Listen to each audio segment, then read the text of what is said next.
Il peggio sembra essere ormai alle spalle di questa nuova ondata di maltempo che ha investito la regione, ma la guardia resta sempre alta perché ora ad essere attenzionati sono i fiumi e le valanghe.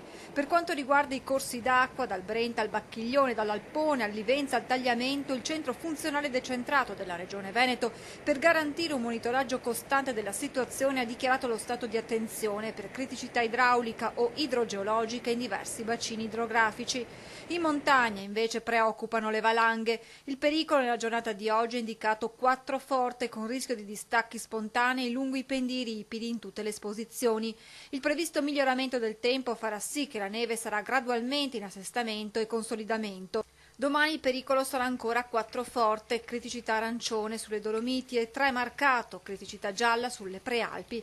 Intanto il maltempo, che si è concentrato nella tarda serata di ieri e nella nottata, nonostante di portata decisamente inferiore alla tempesta di fine ottobre, si è lasciato alle spalle alcuni danni e disagi. Abbiamo registrato qualche albero caduto sulla sede stradale nella parte dolomitica, nella parte del Vicentino, abbiamo avuto qualche allagamento nel Feltrino, nella pedemontana trevigiana orientale e in qualche zona del Vicentino.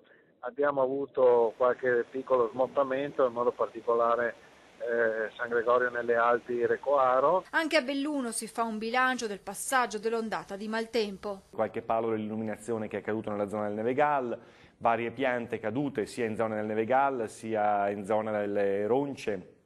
Abbiamo avuto qualche cartello di velto e un cavo della telefonia che è caduto nella zona di Tassei, un masso a CET che abbiamo rimosso. Vento, piogge abbondanti, 350 mm in Cansiglia e una media di 150 mm, abbondanti nevicate che hanno raggiunto il metro, hanno causato la caduta di diverse piante nel Bellunese con conseguenti disagi alla viabilità o l'interruzione di energia elettrica. Blackout sono stati segnalati la scorsa notte in alcuni comuni, tra quelli di Nalongo, Gosaldo e Voltago, mentre nel corso della giornata a Cortina in diversi momenti è venuta a mancare la corrente. La Regione fa sapere che le 2000 utenze inizialmente disabilitate nel Bellunese sono scese a 700, in prevalenza nel Lagordino. Si prevede comunque la risoluzione del problema e il ripristino della fornitura del servizio agli utenti in giornata.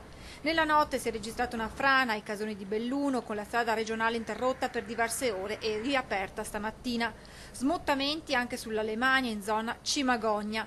Attenzionata poi la frana di Perarolo. I sistemi di monitoraggio hanno rilevato una contenuta accelerazione degli spostamenti del versante in frana.